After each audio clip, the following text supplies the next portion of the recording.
દરેક લોકોને good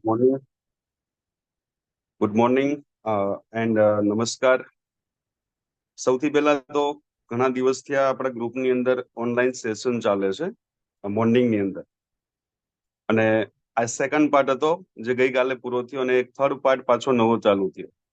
yes very good morning all of you.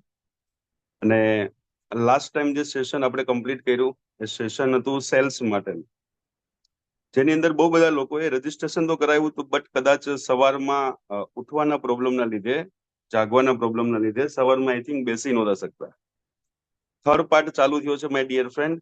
આ થર્ડ પાર્ટની અંદર કેમ પાર્ટિસિપેટ કરવું જોઈએ, કેમ મીટિંગની અંદર આવવું જોઈએ, કેમ દરેક વસ્તુને સમજવી જોઈએ, શીખવી જોઈએ, એ બહુ જરૂરી છે નેટવર્ક માર્કેટિંગની અંદર.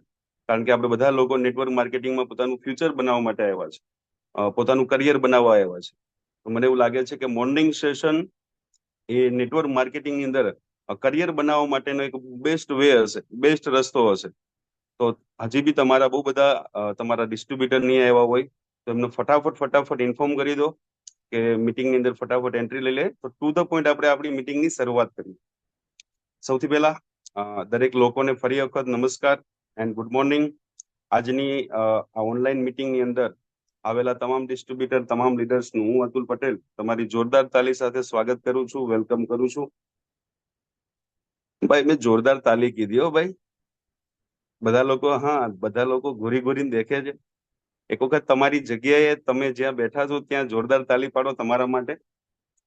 કારણ કે આ બિઝનેસની અંદર એવું કહેવાય છે માય ડિયર ફ્રેન્ડ કે એક્સાઇટમેન્ટ, એનર્જેટિક, ઉત્સાહિત રહેવું બહુ જરૂરી છે. Yes, okay. બટ નેટવર્ક માર્કેટિંગની અંદર 90% જે ગેમ છે એ એક્સાઇટમેન્ટની ગેમ છે, મતલબમાં ઉત્સાહની ગેમ છે. અને 10% ખાલી ફિલ્ડ વર્કનો રોલ છે. તો 90% પોતાની એનર્જી બતાવવી પડશે, પોતાનો ઉત્સાહ બતાવવો પડશે. આજે હું તમારી જોડે કોઈ ટ્રેનિંગ નથી લેવાનો, ઓકે. આજે હું મારા પાસ્ટની થોડીક વાત કરીશ, મારા પ્રેઝન્ટની થોડીક વાત કરીશ. મતલબમાં ભૂતકાળની અંદર હું શું હતો અને એમઆઈ ની અંદર મેં કઈ રીતે શરૂઆત કરી અને એસટીસી સુધીની મારી શું જર્ની હતી, એની દરેકની મારી જર્ની આખી હું તમારી જોડે શેર કરીશ. સાંભળવા માટે તૈયાર છો? સાંભળવા માટે તૈયાર છો તો મને યસ ટાઈપ કરીને મને આન્સર આપો, તો મને એનાથી ખ્યાલ આવે કે તમે લોકો પ્રોપર મને સાંભળી રહ્યા છો અને મારો અવાજ તમારા સુધી આવી રહ્યો છે. ચાલો ફટાફટ તમારા લોકોનો મારા આન્સર જોઈએ. નીચે ટાઈપ બોક્સ ની અંદર મને ફટાફટ આન્સર આપજો. Yes, very good. ચાલો, સૌથી પહેલા તો હું થેન્ક યુ કહીશ આપણા બધા મહાગુરુ એવા tiger leader mister Shailesh Patel સરને કે મને આજે તમારી વચ્ચે એક બોલવાનો મોકો આપ્યો, મને તમારી વચ્ચે એક ટ્રેનિંગ લેવાનો મોકો આપ્યો. શૈલેષ પટેલ સર માટે એક વખત જોરદાર તાલી થઈ જાય, શૈલેષ સર માટે. બીજું થેન્ક યુ કહીશ મારા ગ્રેટ અપલાઈન નિહાળ દવે સર, જેમને મારું નામ સજેસ્ટ કર્યું, મારું નામ રેકમેન્ડ કર્યું કે ફર્સ્ટ ડે પહેલા દિવસે અતુલ સર ટ્રેનિંગ ને અટેન્ડ કરશે, કન્ડક્ટ કરશે. તેવા નિહાર સર માટે એક વખત જોરદાર તાલી થઈ. ઓકે, 1 મિનિટ આપજો.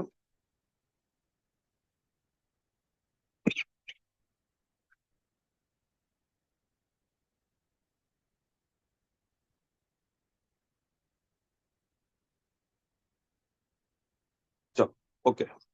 તો ફરી એક વખત પાછું બધા લોકોને નમસ્કાર. હજી બી બહુ બધા લોકોના આઈ થિંક કેમેરા બંધ છે, તો ફટાફટ કેમેરા ચાલુ કરી દેજો. કારણ કે ઘડી આપને એક વસ્તુ કહેવામાં આવે છે કે ભાઈ કેમેરા ચાલુ રાખીને બેસો, કેમેરા ચાલુ રાખીને બેસો. કારણ કે કેમેરાની પાછળ 99% ઊંઘ થતી હોય, બાકી મીટિંગ અટેન્ડ ના થતી. ઓકે, હા, તો કેમેરા ઓન રાખો, જેનાથી તમારી ટીમ તમને દેખે છે. આવનારા સમયની અંદર એક સારા એવા સંસ્કાર જશે ટીમની અંદર, સારું એવું કલ્ચર બેસશે. ચાલો, તો મીટિંગની શરૂઆત કરું. સૌથી પહેલા મારો પરિચય આપી દઉં. મારું નામ છે અતુલ પટેલ. પ્રોપર હું ગોધરા રહું છું અને મારું મૂળ વતન જુનાગઢ છે. Okay, don't worry. પ્રોપર મારું મૂળ વતન જુનાગઢ છે. બટ આજની તારીખની અંદર તમારી વચ્ચે જે મને બોલવાનો મોકો મળ્યો છે, આજે હું હું તમને સ્ટોરી જણાવીશ. મારી સ્ટોરી બહુ યુનિક છે, બહુ અલગ છે. તમને બહુ બધી વસ્તુ આજે જાણવા મળશે, સમજવા મળશે કે ભાઈ એમઆઈ ની અંદર કઈ રીતે આપણે લોકો કામ કરી શકીએ, કઈ રીતે લોકો આપણે રીતે આગળ વધી શકીએ. તો હું સ્ક્રીન શેર કરું છું. 1 મિનિટ મને આપજો.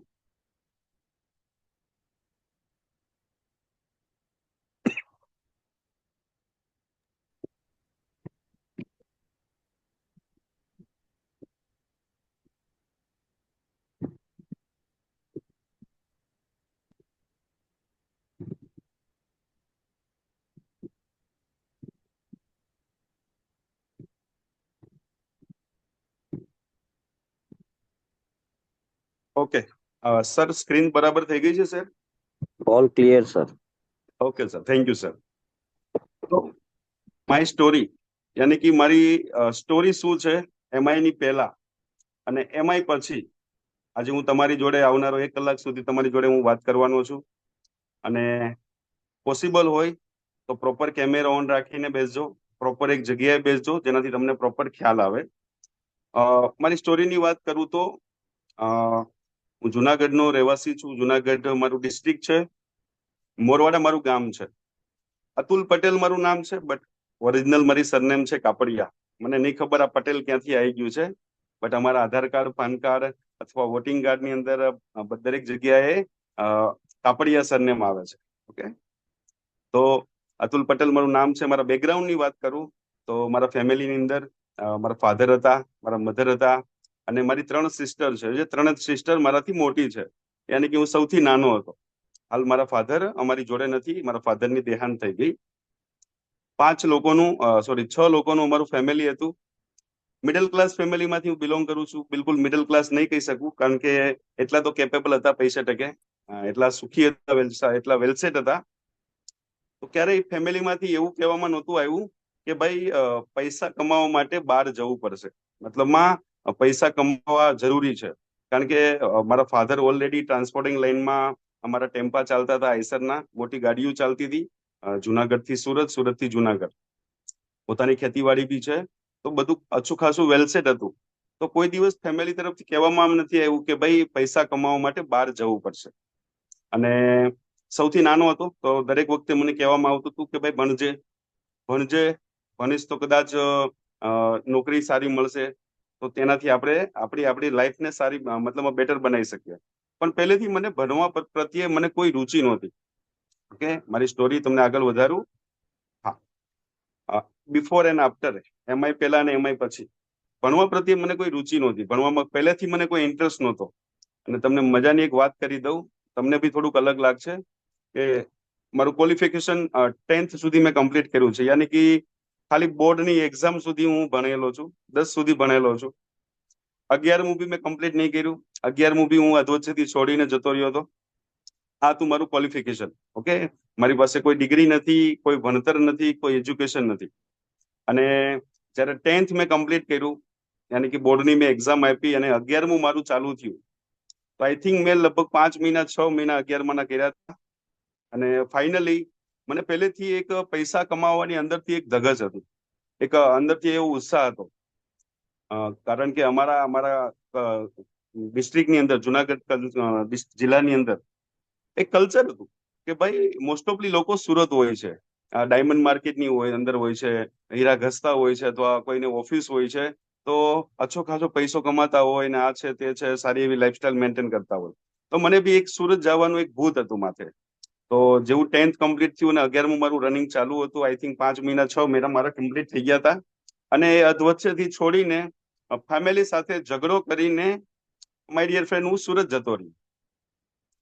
અને વચ્ચેથી 1 મિનિટ બ્રેક લઉં છું. બહુ બધા લોકો હરતા ફરતા મીટિંગ અટેન્ડ કરે છે, તો ભાઈ પ્રોપર કોઈ જગ્યાએ બેસી જાઓ જેનાથી તમે શાંતિથી મીટિંગ અટેન્ડ કરી શકો આવનારા 1 કલાક સુધી. પ્રોપર કોઈ જગ્યાએ બેસી જાઓ, પ્રોપર મોબાઈલ કોઈ જગ્યાએ રાખી દો, તો શાંતિથી તમે લોકો મીટિંગ અટેન્ડ કરી શકશો. ઓકે, તો ફાઇનલી હું સુરતમાં ગયો. આઈ થિંક મારી એન્ટ્રી 2001 યા 2002 ની અંદર મારી એન્ટ્રી થઈ સુરતમાં. અને એ સમયે હું ફર્સ્ટ ગેરેજ લાઇનની અંદર ગયો હતો શીખવા માટે, મતલબમાં મિકેનિકલ લાઇનની અંદર, ગાડી રિપેરિંગમાં. આઈ થિંક મેં 1.5 વર્ષ 2 વર્ષ હું ગાડી રિપેરિંગનું શીખ્યો. ત્યાર પછી ઓટો સ્પેર પાર્ટનું બી મેં બહુ બધું ખાસું એવું નોલેજ મેં ભેગું કર્યું. અને ફાઇનલી 2004 ની અંદર મેં સુરતની અંદર મારી પોતાની શોપ ઓપન કરી. આ બહુ ઓછા લોકોને ખબર હશે કે મેં સ્ટાર્ટિંગમાં આવું બી કંઈક કરેલું છે. ઓકે, તો આજે જે સ્ટોરી હું કહીશ તમારી જોડે એ પ્રેક્ટિકલ સ્ટોરીઓની વાત કરું છું. 2004 ની અંદર મેં સુરતની અંદર ઓટો સ્પાર્ટ એન્ડ ગેરેજનું મેં એક શોપ ઓપન કરી. અને એ સમયે કદાચ મને કિસ્મતે બી સાથ સારો આપ્યો હશે. તો દુકાન સ્ટાર્ટ કર્યા પછી, શોપ ચાલુ કર્યા પછી ભગવાનની કૃપાથી દુકાન બી સારી ચાલવા માંડી. મતલબમાં એ સમયે હું મહિનાના 15,000 20,000 રૂપિયા કમાતો હતો. હલો, 2004 યાની કે 2004 ની વાત કરું. 2004માં હું 15,000 20,000 રૂપિયા કમાવા માંડ્યો. મારી ધીરે ધીરે મારી દુકાન સેટલ થવા માંડી. એ દુકાનની અંદર મિનિમમ 2.5-3 લાખ રૂપિયાનું ઇન્વેસ્ટમેન્ટ કરેલ હતું. અને 2006 ની અંદર મેં 2004ના એન્ડમાં મેં દુકાન સ્ટાર્ટ કરી હતી. આઈ થિંક વર્ષ સવા વર્ષ મેં દુકાન ચલાવી હતી. અને 2006માં અહીંયા બેઠેલા બહુ બધા લોકોના કદાચ રિલેટિવ સુરતમાં હશે તો ખ્યાલ હશે. 2006માં સુરતમાં પાણી આવ્યું. હલો, અને એ સમયે સ્થિતિ એવી બની હતી, બનાવ એવો બન્યો હતો કે હરેક જગ્યાએ માળ, એક માળ, દોઢ માળ પ્રોપર ડૂબી ગયો હતો. કારણ કે ઉકાઈ ડેમમાંથી પાણી છોડવામાં આવ્યું હતું અને પાણી સુરત સિટીની અંદર ઘૂસી ગયું હતું, જેના લીધે એક દોઢ માળ ડૂબી ગયો હતો. અને એમાંનો હું બી એક છું.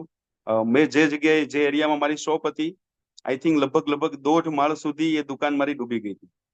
હા, સેફટી રાખી હતી, બટ સેફટી બી કઈ કામ ના લાગી. અને કન્ટિન્યુ 7 દિવસ સુધી એ દુકાનની અંદર પાણી ભર્યું. હલો, કન્ટિન્યુ 7 દિવસ સુધી એ દુકાનની અંદર પાણી ભરી રહેવાથી જે 2.5-3 લાખનું જે સ્પેર પાર્ટનો જે સામાન હતો એ સામાન બધો વેસ્ટ થઈ ગયો. આઈ થિંક 7મા દિવસે પાણી ઉતર્યું અને મેં જયારે દુકાનનું શટર ખોલ્યું ત્યારે દુકાનની અંદર સામાન બધો ફેલ હતો. મતલબમાં એક વસ્તુ બી એવી નહોતી જે ચાલી એવી, ખાલી ઓઇલ સિવાય. અને એ ટાઈમે માઇન્ડ બહુ ડિસ્ટર્બ હતું, પરિસ્થિતિ બહુ ગંભીર હતી, બટ શું કરીએ, કેવી રીતે કરીએ, કોઈ આઈડિયા નહોતો આવતો. અને ફાઇનલી જેટલો બી દુકાનમાં સામાન હતો 2.5-3 લાખનો, એ ફાઇનલી 7,000 રૂપિયામાં ભંગારમાં એ સામાન બધો ગયો. તમને ખ્યાલ છે, સ્પેરપાર્ટનો સામાન હોય છે એ બધો વસ્તુ સ્ટીલ ક્રોમમાં હોય છે, કેબલ હોય છે, બોલ્ટ હોય છે, વાયરિંગ હોય છે. આ દરેક વસ્તુ ફેલ થઈ ગઈ. એ 2.5-3 લાખનો સામાન ખાલી ને ખાલી 7,000માં ભંગાર વાળો લઈ ગયો મારી જોડે. બટ ફેમિલી તરફથી સપોર્ટ હતો તો પાછું ફરી હિંમત કરીને થોડો ઘણો સામાન ભરાયો અને ફરી દુકાન સ્ટાર્ટઅપ કરી. બટ 2-3 મહિના 4 મહિના દુકાન ચલાવી, બટ માઇન્ડ બહુ ડિસ્ટર્બ હતું. અને માઇન્ડ ડિસ્ટર્બ એટલા માટે હતું કે 3-4 વર્ષ આ ફિલ્ડમાં બગાડ્યા અને આ પાણી આવ્યું તો જેના લીધે મારો ધંધો બિલકુલ હાવ ડાઉન થઈ ગયો. બિલકુલ પરિસ્થિતિ બગડી ગઈ. તો એ ધંધા પ્રત્યે મને ધીરે ધીરે નફરત આવવા લાગી. ફાઇનલી મેં મારા ફેમિલી જોડે, મારા ફાધર જોડે વાત કરી અને એ ધંધાને મેં ક્લોઝ કરી નાખ્યો. અને મેં એક ડિસિઝન લીધું કે મારે હવે ડાયમંડની અંદર જવું છે, મતલબ હીરામાં જવું છે. પેલું કહેતા નથી કે કોઈ વ્યક્તિની કોઈ કામની અંદર રુચિ હોય તો ફાઇનલી ખેંચાઈને લાસ્ટમાં એ તરફ જ જવાનું છે. હલો, આઈ થિંક મારી રુચિ પહેલેથી ડાયમંડની અંદર હતી, મતલબ હીરામાં હતી. બટ ફાઇનલી એ રસ્તા ઉપર હું જઈ રહ્યો છું હવે. અને 2006માં મેં દુકાન મારી ક્લોઝ કરી અને 2006ના એન્ડમાં મેં ફાઇનલી ડાયમંડ માર્કેટની અંદર મેં પ્રવેશ કર્યો, યાની કે હીરાની અંદર. અહીંયા બહુ બધા લોકો જાણતા હશે કે હીરા ઘસવાનું કામ નહોતો કરતો માય ડિયર ફ્રેન્ડ. હીરાની મશીનરી હું ઓપરેટ કરતો હતો. યાની કે ડાયમંડ માર્કેટની અંદર લેઝર મશીન કરીને એક મશીન આવે છે હીરા કાપવાનું, એ મશીનને હું ઓપરેટ કરતો હતો. આઈ થિંક હું 3 મહિના 4 મહિના એ મશીનને હું શીખ્યો પ્રોપર. અને શીખ્યા પછી હું પ્રોપર નોકરી કરવાનું મેં ચાલુ કર્યું. અને આઈ થિંક 2007ની અંદર મેં મારી નોકરીની ડાયમંડની અંદર શરૂઆત કરી. અને એ ટાઈમે મારી સેલરી હતી આઈ થિંક 8,000 રૂપિયા. આ 2007ની તમને વાત કરું છું. ડાયમંડ માર્કેટની અંદર મારી જર્ની સ્ટાર્ટ થઈ. આ મારું મશીન છે જેને હું ઓપરેટ કરતો હતો. અને ફાઇનલી જે જગ્યાએ હું નોકરી કરવા ગયો હતો my dear friend, I think મેં 5 મહિના 6 મહિના નોકરી કરી. બટ નોકરીની અંદર એક વસ્તુ યુનિક હતી. સોરી, નોકરીની અંદર એક વસ્તુ યુનિક હતી કે ડાયમંડની અંદર મારું પહેલેથી મને વધારે પડતી રુચિ હતી, મારું વધારે પડતું મારું મન હતું. તો હું એટલો અંદર એની અંદર ડિટેલમાં જતો રહ્યો હતો કે મને દરેક વસ્તુ મને બહુ ડિટેલમાં મને ખબર પડવા મળી હતી. મને મશીન તો હું ઓપરેટ કરતો હતો, પણ મશીનનું રિપેરિંગનું છે, કોઈ ફોલ્ટ આવ્યો છે તો આ દરેક વસ્તુ હું ખુદ હેન્ડલ કરતો હતો. અને હીરાની અંદર બી દરેક વસ્તુ મને બારીકીથી મને ખબર હતી. જેવી રીતે આજે નેટવર્ક માર્કેટિંગની અંદર આપણે માસ્ટરી હાસિલ કરવી છે તો આપણે કઈ રીતે બધી વસ્તુને બારીકીથી જાણીએ છીએ. પછી એ સેલ્સ હોય કે પછી જોઈનિંગ હોય, પ્રોસ્પેક્ટિંગ હોય, રિટેલિંગ હોય, વોટ એવર જે બી છે, આ દરેક વસ્તુને આપણે બહુ ડિટેલમાં જાણીએ છીએ. તો એવી રીતે ડાયમંડની અંદર બી મેં દરેક વસ્તુ મેં બહુ ડિટેલમાં જાણી હતી અને મને પ્રોપર એના ઉપર રુચિ હતી. મને બહુ દિલથી મારું મન હતું. તો જે જગ્યાએ હું નોકરી કરતો હતો એ બે પાર્ટનર હતા અને એક મશીન ચલાવતા હતા. તો મને એમણે ઓફર કરી કે અતુલ, તું કારીગર તો સારો છે, તું મશીન બી બહુ સારી રીતે ઓપરેટ કરે છે, તું હીરામાં બધું જાણકાર બી છે, મતલબ જાણે છે, તો અમે તને પાર્ટનરશિપની ઓફર કરીએ છીએ, તો શું તારે અમારી સાથે પાર્ટનરશિપ કરવી છે? આપણે એક બી સેકન્ડનો વિચાર કર્યા વગર આપણે ઓફરને સ્વીકારી લીધી અને કીધું વાંધો નહીં. અશોકભાઈ એમનું નામ હતું. વાંધો નહીં અશોકભાઈ, હું પાર્ટનરશિપમાં જોડાવા માટે તૈયાર છું. તો ફાઇનલી પછી મારું જો નોકરી જોબ કરતો હતો, જોબમાંથી બહાર નીકળીને અમે પાર્ટનરશિપ કરી, યાની કે 3 પાર્ટનરોએ અમે ભેગા મળીને આ કામકાજની શરૂઆત કરી. હાલ જે સ્ક્રીન ઉપર તમને જે મશીન દેખાય છે, આ મશીન ખાલી ફોટો છે, બટ મશીન આ ટાઈપનું હતું, થોડુંક અલગ કંપનીનું. અમે એક ભાડાના મશીનથી અમારી જર્ની સ્ટાર્ટ કરી. હેલો, હવે માય ડિયર ફ્રેન્ડ ધ્યાનથી સાંભળજો. હવે મારી સ્ટોરી ઓરિજિનલ અહીંયાથી ચાલુ થાય છે. અમે ભાડાના મશીનથી અમારી જર્ની સ્ટાર્ટ કરી અને એ સમયે એક મશીનનું ભાડું 15,000 રૂપિયા હતું મહિનાનું. એ સમયે લેસર મશીન ભાડે મળતા હતા. આ વાત કરું છું તમને હું 2007ની. ભાડાના મશીનથી અમે શરૂઆત કરી, 15,000 રૂપિયા એમનું રેન્ટ હતું અને રેન્ટના મશીનથી અમે અમારી જર્ની સ્ટાર્ટ કરી. અને આઈ થિંક લગભગ અમે 7 મહિના 8 મહિના એ ભાડાનું મશીન ચલાવ્યું અને બરાબર કિસ્મતે બી ભગવાને બી રાઈટ સમયે રાઈટ સપોર્ટ કરી દીધો કે જેના માધ્યમથી એ 7-8 મહિનામાં અમે બહુ સારું એવી મહેનત કરીને અમે અમારા ધંધાને ડેવલપ કર્યો. મતલબમાં માર્કેટની અંદર વેપારીઓ સારા બાંધ્યા, અમારું કલેક્શન સારું આવતું હતું. અમે એક લેબર વર્ક કરતા હતા, મતલબમાં જોબ વર્ક કરતા હતા. બહારથી વેપારીઓ જોડેથી માલ લાવીએ લેબર ઉપર અને એને કટિંગ કરીને અમે લોકો વેપારીને પાછું હેન્ડ ઓવર કરીએ, તો અમને વચ્ચેથી મજૂરી મળતી કેરેટ ઉપર. તો એ પ્રમાણે અમારું કામગીરી બહુ ફાસ્ટ ચાલવા લાગી. તો 3 પાર્ટનરોએ ભેગા થઈને એક પાછી વસ્તુ નક્કી કરી કે ભાઈ ભાડાનું મશીન તો આપણે વાપરીએ છીએ, એને ચલાવીએ છીએ, પણ ભાડાના મશીન કરતા આપણે પોતાનું મશીન લઈએ. તો ફાઇનલી ભાડાનું મશીન અમે પાછું હેન્ડ ઓવર કરી દીધું અને પોતાનું ખુદનું 1.5 લાખ રૂપિયાનું અમે મશીન લાવ્યા. આ અમારું ફર્સ્ટ મશીન, પહેલું મશીન, જે પોતાનું 1.5 લાખનું જૂનું મશીન અમે લાવ્યા અને જૂનું મશીન ચલાવવાનું ચાલુ કર્યું. પેલું કહેવાય ને, પોતાની બાઇક અને બીજાની બાઇક ચલાવવામાં બહુ ફરક હોય. પોતાની બાઇક હોય તો રોદાની અંદર મતલબમાં બમ્પ છે, ખાડા ખબડા છે, તો બહુ ધ્યાનથી ચલાવીએ. એવી રીતે આ મશીન બી પેલા ભાડાનું હતું, તો અમે અમારી રીતે ચલાવતા હતા, ઓપરેટ કરતા હતા. હવે પોતાનું મશીન લીધું અને પોતાનું મશીન લીધા પછી આઈ થિંક 5 મહિના 6 મહિના એને બી બહુ સારી રીતે ચલાવ્યું અને એ સમયે માર્કેટ બી બહુ સ્ટ્રોંગ હતું ડાયમંડની અંદર. તો ભગવાને અને કિસ્મતે બહુ સારો એવો સાથ સહકાર આપ્યો. તો ફાઇનલી પાછું 3 પાર્ટનરે નક્કી કર્યું કે આ જૂનું મશીન આપીને હવે એક નવું મશીન આપણે પરચેસ કરવું છે. My dear friend, I think 2008ની અંદર અમે એક નવું મશીનની ખરીદી કરી, જેમની કિંમત હતી 14.5 લાખ રૂપિયા. આ છે 2008ની વાત. અમે 3 પાર્ટનરોએ ભેગા થઈને 2008માં 14.5 લાખનું નવું મશીન અમે પરચેસ કર્યું. અને મશીન પરચેસ કર્યા પછી માછું માર્કેટની અંદર અમે લોકોએ રન કરવાનું ચાલુ કર્યું અને બહુ સારું એવું ચાલ્યું, જબરદસ્ત ચાલતું હતું. 24 કલાક એ ઓફિસની અંદર કન્ટિન્યુઅસ અમે લોકો બિઝી રહેતા હતા. 3 પાર્ટનર હતા, 3 પાર્ટનરનો રોલ અલગ અલગ હતો માય ડિયર ફ્રેન્ડ. એક માર્કેટિંગ લાઈનમાં હતા, એક ડે પાળી મતલબ દિવસ પાળી સંભાળતા હતા અને એક નાઇટ શિફ્ટ સંભાળતા હતા. અને ટોટલ 20 થી 22 લોકોનો અમારો એક સ્ટાફ હતો. અમારી જોડે એટલા વર્કરો કામ કરતા હતા, કારીગરો કામ કરતા હતા. અને ત્યાર પછી મશીન સારું ચાલવા લાગ્યું તો પાછું 3 પાર્ટનરોએ નક્કી કર્યું કે હવે એક સેકન્ડ મશીન, બીજું મશીન લાવીએ. તો ફાઇનલી અમે બીજું મશીન પાછું નવું પરચેસ કર્યું, જેની કિંમત હતી 15,30,000 રૂપિયા. આજે બી મને એની કિંમત યાદ છે. 15,30,000 રૂપિયાનું સેકન્ડ મશીન અમે પાછું પરચેસ કર્યું અને ફરી પાછું બંને મશીનને ચલાવવાનું ચાલુ કર્યું અને ફાઇનલી અમે ત્રીજું મશીન પાછું પરચેસ કરવાનું પ્લાનિંગ કર્યું. અને એ થતું લગભગ 2009ના એન્ડમાં, આઈ થિંક 2010ના સ્ટાર્ટઅપમાં. અને ત્રીજું મશીન લીધું અમે 16.5 લાખ રૂપિયાનું, જેનું નામ છે SLT, સહજાનંદ લેસર ટેકનોલોજી.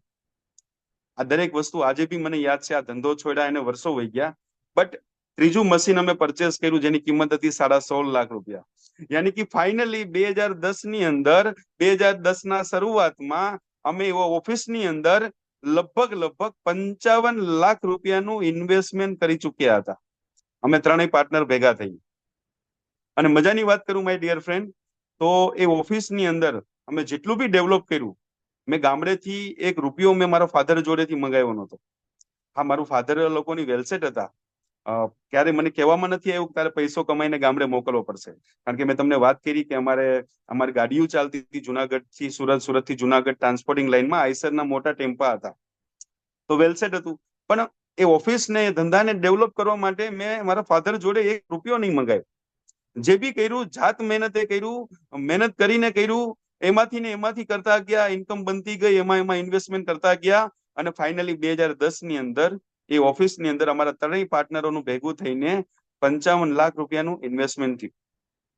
અને 2010 થી જે અમારી જર્ની સ્ટાર્ટ થઈ છે, ડાયમંડ માર્કેટનો એક સારો ક્રેઝ કહેવાતો, સારો એવો ટાઈમ કહેવાતો, જ્યાં અમારું મશીન 3 રાત દિવસ કન્ટિન્યુ 24 કલાક અને 365 દિવસ ધબાધમ મશીનો અમારા ચાલતા હતા. અને 20 થી 22 લોકોનો અમારો પ્રોપર સ્ટાફ હતો, ડે અને નાઇટ શિફ્ટમાં ભેગા થઈ. હું નાઇટ શિફ્ટ બી સંભાળતો હતો. મારા એ ટાઈમે મારા મેરેજ નહોતા થયા. હું નાઇટ શિફ્ટને હેન્ડલ કરતો હતો, આખા સ્ટાફને બધાને હેન્ડલ કરવાનું, પ્લસ દિવસે પાછું માર્કેટિંગ લાઈનમાં બી જવાનું, વેપારીઓ નવા બાંધવાના, આ દરેક વસ્તુને હું પ્રોપર ઓપરેટ કરતો હતો. અને મશીનને બી હું ઓપરેટ કરતો હતો. રિપેરિંગનું કોઈ બી વસ્તુ હોય તો દરેક વસ્તુ હું દેખતો હતો. કારણ કે દરેક વસ્તુ મને બહુ કરવામાં મજા આવતી હતી, મને ખુશી મળતી હતી. એ કામની અંદર હું કન્ટિન્યુઅસ રચો પૈચો રહેતો હતો. મને આજે બી યાદ છે, જયારે અમારી જોડે 3 મશીન હતા ને એક સમય એવો આવ્યો કે રવિવારનો દિવસ હતો અને માલ બહુ અમારી જોડે ઓવરલોડ પડ્યો હતો, એક્સ્ટ્રા માલ પડ્યો હતો. અને કારીગરોને રવિવારે આવવાનું કીધું તો કારીગરો આવ્યા નહીં ઓફિસે. અને ફાઇનલી એવું બન્યું કે અમારી માલ કટિંગ કરીને સોમવારે સવારે આપવાનો હતો. હું ને મારા પાર્ટનર અમે મશીન ઓપરેટ કરવાનું ચાલુ કર્યું. રવિવારે સવારે હું કન્ટિન્યુઅસ 72 અવર્સ, 72 કલાક સુધી ઓન કોમ્પ્યુટરની સામે મશીનને ઓપરેટ કર્યું છે. મેં 72 કલાક સુધી હું ઊંઘ્યો નહોતો. 72 કલાક સુધી મેં કન્ટિન્યુઅસ મશીનને ઓપરેટ કર્યું હતું. મને એટલી કામની અંદર રુચિ હતી, મારું મન હતું. અને કહેવાય છે ને કે જયારે કોઈ વસ્તુની અંદર, કોઈ કામ કરવાની અંદર તમારું મન હોય, એ વસ્તુ તમને થકાવા ના દે. જેમ કે નેટવર્ક માર્કેટિંગ, હું થોડુંક વચ્ચે ટોપિક લઈ લઉં છું. નેટવર્ક માર્કેટિંગની અંદર આવી તો બહુ બધા લોકો ગયા છે, પણ કદાચ બહુ બધા લોકો જબરદસ્તીથી આવી ગયા છે. અને જબરદસ્તી આપણે લોકોને એને ફિલ્ડમાં લઈ જવા પડે છે. પણ જયારે પોતાની અંદરથી એવી તૈયારી હશે કે નહીં, આ ધંધો મારો છે, આ બિઝનેસ મારો છે, આ બિઝનેસની અંદર મારે આગળ વધવું છે, તો તમારે એને કેવું નહીં પડે કે ચાલ ભાઈ તું ફિલ્ડમાં નીકળ, ચાલ ભાઈ તું પ્રોડક્ટ રિટેલ કરવા નીકળ, ચાલ ભાઈ તું 1-to-1 કરવા નીકળ. તમારું આ કામની અંદર તમારી રુચિ હોવી જોઈએ, તમારું પોતાનું મન હોવું જોઈએ, તમારી પોતાની ઈચ્છા હોવી જોઈએ. કોઈના કહેવાથી કે કોઈના પ્રેશરાઇઝથી કોઈ વ્યક્તિ આગળ નહીં વધી શકતો. આ લાઈવ એક્ઝામ્પલ હું તમારી સામે છું. આ ધંધાની અંદર, ડાયમંડની અંદર મેં જેટલું કર્યું મેં મારી જાતે કર્યું, મેં મારી બુદ્ધિથી કર્યું, મેં મારા મનથી કર્યું. અને ફાઇનલી મશીન એ લેવલ સુધી આવી ગયા હતા જ્યાં અમે 3 પાર્ટનરો દર મહિનાના 2 lakh, 2.25 lakh, 2.5 lakh on an average દર મહિનાના અમે લોકો કમાતા હતા. અમે 3 પાર્ટનર કમાતા હતા, એક નહીં. અને એ ઓફિસ અમને દર મહિને 7 લાખ, 7.5 લાખ, 8 લાખ, 9 લાખ સુધીની અમારી ઇન્કમ બનેલી છે. મતલબમાં અમે એટલું કમાયેલા છીએ. અને 2010 થી કન્ટિન્યુ લઈને 2015 સુધી આ પૈસો અમે કમાના છીએ. 2, 2.25, 2, 2.25, ક્યારેક એવા બી મહિના ગયેલા છે જ્યાં અમે 3 લાખ રૂપિયા પહોંચી ગયા હતા. પણ આખા વર્ષનું અમે કેલ્ક્યુલેટ કરીએ તો 2 લાખ, 2.25 લાખ, 2.5 લાખ રૂપિયા અમારી એવરેજ આવતી હતી. અને એક સારામાં સારી લાઈફસ્ટાઈલ હું મેન્ટેન કરતો હતો. આ દેખી શકો છો તમે, મારા ઓફિસનો ફોટો છે. સન્ડે નો દિવસ હતો. હું સવારમાં કારીગરોને છૂટા કરીને હું ઓફિસને બંધ કરવા માટે ગયો હતો. તમે લેફ્ટ સાઈડ એક મશીન જોઈ શકો છો, એક રાઈટ સાઈડ મશીન જોઈ શકો છો, અને એક બેક સાઈડ મશીન જોઈ શકો છો પાછળની સાઈડ, જે ઓલરેડી બંધ છે. ઓકે, આ 3 મશીન હતા, અમારી ઓફિસ હતી. મશીન જે હતા એની પાછળની સાઈડ બી બહુ મોટી ઓફિસ હતી, જગ્યા બહુ મોટી હતી.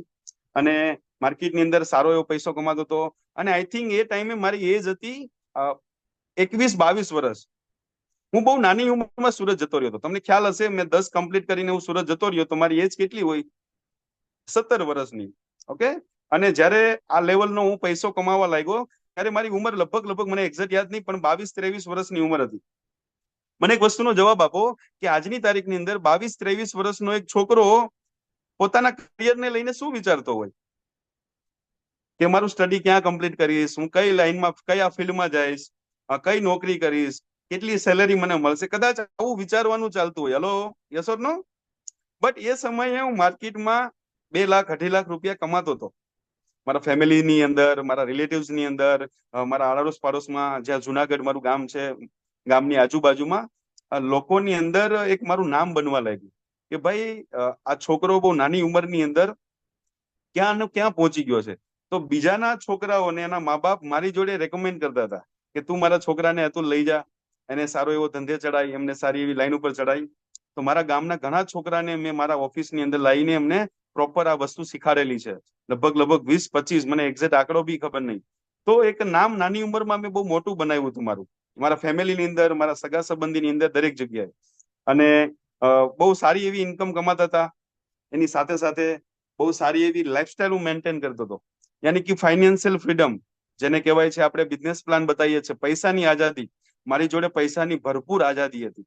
એમ સમજો કે પૈસાની કોઈ કમી નહોતી. દર મહિને 2 લાખ 2.5 લાખ રૂપિયા કમાતો હતો. મેરેજ થયું નહોતું હજી. એ સમયે સુરતની અંદર મેં મારું મકાન બી પરચેસ કર્યું હતું. મને કે મારી પાસે ગાડી બી હતી, મકાન બી હતું, પૈસાની આઝાદી બી હતી, અને દરેક જગ્યાએ ફરવાનો મોકો બી મળતો હતો.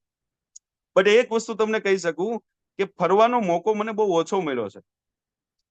કારણ કે પૈસા તો અમે બહુ કમાણ, પણ ફર્યા નથી. કારણ કે અમારી પાસે સમયની આઝાદી નહોતી. હેલો, અમને ઓફિસમાંથી સમય મળતો નહોતો. અમે ઓફિસની અંદર અમે બહાર નીકળવું હોય તો અમારે બહુ પ્રોપર મેનેજ કરીને બહાર નીકળવું પડતું હતું. મતલબમાં કારીગરોના ભરોસે અમે છોડીને જઈ નતા શકતા. પૈસો કમાના હતા, પૈસો કમાતા પીતા, સારી એવી લાઈફસ્ટાઈલ મેન્ટેન કરતા હતા. દરેક વસ્તુ બહુ સારી એ રીતે બધું મેન્ટેન થતું હતું. અને એ ટાઈમે મારી પાસે એક કાર હતી, મારી પાસે હતી રીડ્સ કાર, સુઝુકીની. અને એ નવી ગાડી મેં પરચેસ કરી હતી. આઈ થિંક એની કિંમત હતી 9-9.5 લાખ રૂપિયા, ડીઝલ મોડલ.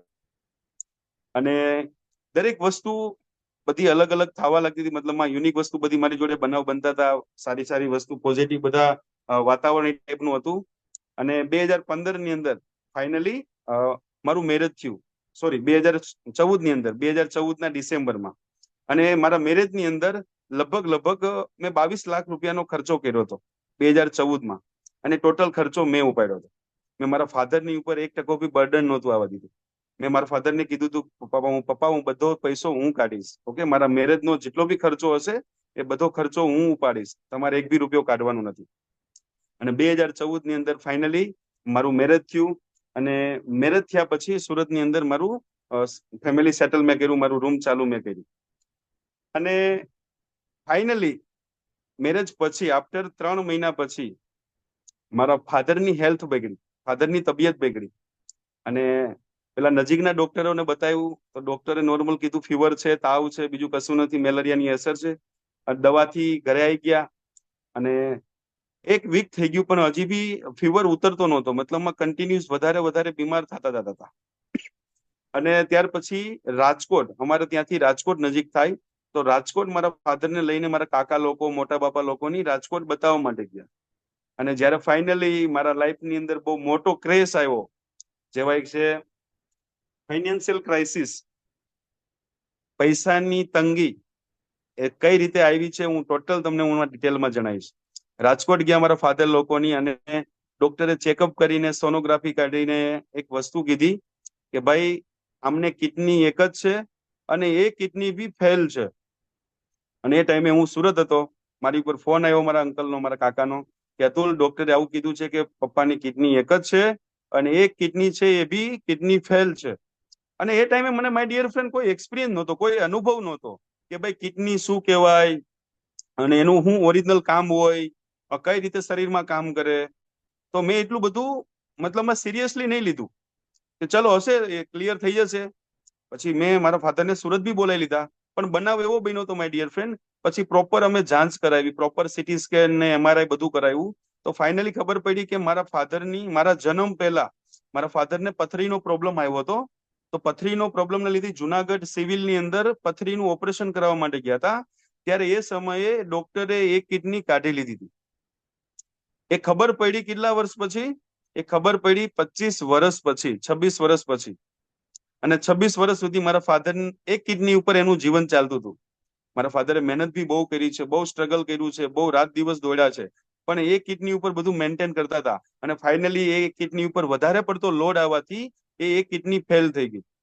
અને મને ધીરે ધીરે આઈડિયા આવવા લાગ્યો કે ભાઈ આ વસ્તુ, આ પ્રોબ્લેમ એવો છે જે કદી સોલ્વ ના થવા વાળો, મતલબ આનું કોઈ પરમિનન્ટ સોલ્યુશન નથી. પણ કહેવાય છે કે આપણે આપણી બેસ્ટ ટ્રાય આપીએ, આપણે આપણી રીતે પૂરી જાન લગાવી દઈએ મારા ફાધર, મતલબમાં મારા ફાધરને બચાવવા માટે, કે ભાઈ હું જી જાન લગાવી દઉં કે મારા ફાધરનો જે કિડનીનો પ્રોબ્લેમ છે એને હું દૂર કરી શકું. અને માય ડિયર ફ્રેન્ડ, ફાઇનલી 2015 ફેબ્રુઆરી માર્ચ મહિનાથી મારા ફાધરનો હેલ્થનો પ્રોબ્લેમ ચાલુ થયો. અને હું ધીરે ધીરે દવાખાનાની અંદર, હોસ્પિટલની અંદર હું ઇન્વોલ્વ થવા લાગ્યો. વધારે વધારે સમય મારો હોસ્પિટલમાં જવા લાગ્યો. જેમ જેમ સમય જાતો ગયો, મારા ફાધરની હેલ્થ વધારે પડતી બગડવાનું ચાલુ થયું, તબિયત વધારે પડતી બગડવાનું ચાલુ થયું. મારો ઓફિસે જવાનો સમય બ્રેક થવા લાગ્યો અને કન્ટિન્યુઅસ મારું વધારે પડતું હોસ્પિટલમાં સમય જવા લાગ્યો. માય ડિયર ફ્રેન્ડ, એક વસ્તુ કહું તમને, જે ઓફિસ મને દર મહિનાના 2 લાખ 2.5 લાખ રૂપિયા કમાઈને આપતી હતી, એ ધીરે ધીરે મારી ઇન્કમ ક્રેશ થવા લાગી. એનું બહુ સૌથી મોટામાં મોટું રીઝન છે કે ડાયમંડ માર્કેટ 2016 ની અંદર ધીરે ધીરે ધીરે ધીરે કરતું ડાઉન થવા લાગ્યું. કારણ કે શેર બજારમાં બહુ મોટો ક્રેશ આવ્યો હતો, ડોલરની અંદર બહુ મોટો ધડાકો થયો હતો. તો ડોલર ડાઉન ગયો તો ડાયમંડ માર્કેટની અંદર સૌથી મોટી અસર થઈ હતી. તો જેના લીધે મારી ઓફિસનું જે કામકાજ હતું ધીરે ધીરે ડાઉન થવા લાગ્યું. એક સમય એવો આવ્યો માય ડિયર ફ્રેન્ડ કે ઇન્કમ ધીરે ધીરે બિલકુલ ઓછી થઈ અને જાવક જે કહેવાય છે આઉટ ગોઈંગ, એ 4 ગણું 5 ગણું થઈ ગયું. મતલબમાં જાવક વધી ગઈ, આવક ઓછી થવા લાગી. અને ફાઇનલી 2016 અને 17 કન્ટિન્યુઅસ 2.5-3 વર્ષ મારા ફાધર કન્ટિન્યુઅસ બીમાર રહ્યા. મેં ગુજરાતનું કોઈ એવું સિટી બાકી નહીં રાખ્યું માય ડિયર ફ્રેન્ડ, રાજસ્થાનની અંદર એવું કોઈ સિટી બાકી નહીં રાખ્યું, મહારાષ્ટ્રની અંદર મોસ્ટ ઓફલી જગ્યાએ હું મારા ફાધરને લઈને ગયેલો છું. અને ફાઇનલી 2.5 વર્ષ, 2.5-3 વર્ષના અંતે મેં લગભગ હોસ્પિટલની અંદર મારા ફાધર પાછળ મેં 48 થી 50 લાખ રૂપિયાનો મેં ઓલરેડી ખર્ચો કરી નાખ્યો. પરિસ્થિતિ એવી બની માય ડિયર ફ્રેન્ડ કે 2015 ની અંદર, જયારે 2014 ની અંદર મારા મેરેજ થયા, 22 લાખ રૂપિયાનો અમે ખર્ચો કર્યો મેં, તો ઓલમોસ્ટ પૈસો બધો મારી પાસે ઝીરો થઈ ગયો. અને જેવા મેરેજ પૈતા અને બીજા મહિને, ત્રીજા મહિને મારા ફાધરની હેલ્થ બગડી હતી, તો પૈસો બિલકુલ હાથ ઉપર હતો નહીં. તો માર્કેટમાંથી ઉઠાવવાનું ચાલુ કર્યું હતું. ઓળખાણ સારી હતી, પૈસો જ્યારે જેટલો જોઈએ એટલો મળી જતો હતો. અને 2017 ની અંદર બહુ વધારે પડતી મારા ફાધરને તકલીફ વધતી ગઈ, મતલબમાં વધારે પડતી હેલ્થ બગડતી ગઈ. અને ફાઇનલી લગભગ 2.5-3 વર્ષની અંદર મેં 48 થી 50 લાખ રૂપિયાનો હોસ્પિટલમાં ખર્ચો કરી નાખ્યો. અને 2017 નો મને આજે બી મને નવેમ્બર મહિનો યાદ છે માય ડિયર ફ્રેન્ડ. એક તરફ ડાયમંડ માર્કેટ બિલકુલ ક્રેશ થયું, જે ઓફિસ મને 2 લાખ 2.5 લાખ રૂપિયા કમાઈને આપતી હતી, એની ઇન્કમ થઈ ગઈ my dear friend zero. Hello, 5,000 રૂપિયા બી ઓફિસમાંથી ઇન્કમ નહોતી આવતી. અને એક તરફ ખર્ચો થઈ ગયો 48 લાખ રૂપિયાનો. અને ફાઇનલી 2017 ની અંદર 20 નવેમ્બર 2017 ની અંદર મારા ફાધરની ડેથ થઈ. રાજકોટની અંદર મારા ફાધરની ડેથ થઈ.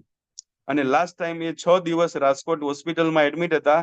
એ 6 દિવસનું મેં બિલ પે કર્યું હતું લગભગ 5 લાખ રૂપિયા, 4,70,000 રૂપિયા. યાની કે 24 કલાકનું બિલ હું પે કરતો હતો 80,000, 90,000, 80,000, 90,000. આપણે બિલકુલ થઈ ગયા માર્કેટમાં કંગાલ, બિગ ઝીરો. જે ઓફિસ મને 2 લાખ, 2.25 લાખ રૂપિયા કમાઈને આપતી હતી, એ ઇન્કમ થઈ ગઈ મારી ઝીરો. મારા ફાધરની દેહાંત થઈ. મારા લાઈફની અંદર બહુ મોટા 2 ક્રેશ આવ્યા, બહુ મોટા ધડાકા થયા. અને ફાઇનલી 2017 ની અંદર આ બધી વસ્તુ મારી જોડે બનાવ બન્યો. અને ત્યાર પછી દરેક કાર્યક્રમો મારા ફાધરના પતાવીને જુનાગઢથી પાછો રિટર્ન હું સુરત આવ્યો. પણ 2018 ની અંદર જે પાછો મેં કમબેક કર્યું, તો પરિસ્થિતિ એવી હતી કે માર્કેટ બિલકુલ ઝીરો હતું, બેસી ગયું હતું. પૈસા કમાવો 15,000, 20,000 રૂપિયા કમાવો બી માય ડિયર ફ્રેન્ડ બહુ ટફ હતા. એ સમયનો જે પીરિયડ હતો મારા માટે બહુ મુશ્કેલ સમય હતો. હું તમને વાત કરું માય ડિયર ફ્રેન્ડ, જે મશીનની કિંમત અમારી 15 લાખ 16 લાખ રૂપિયા હતી, માર્કેટમાં એને જયારે વેચવા કાઢ્યા, લોકો સૌથી પહેલા તો લેવા માટે તૈયાર નહોતા. કારણ કે માથે કરજો એટલો થઈ ગયો હતો, 48 લાખ 50 લાખ રૂપિયાનો માથે કરજો હતો, માથે દેવું હતું. લેણદારોનું ધીરે ધીરે પ્રેશર આવવા લાગ્યું હતું. ઓફિસ એક બાજુથી ઝીરો થઈ ગઈ હતી, ઇન્કમ ઝીરો થઈ ગઈ હતી. શું કરવું?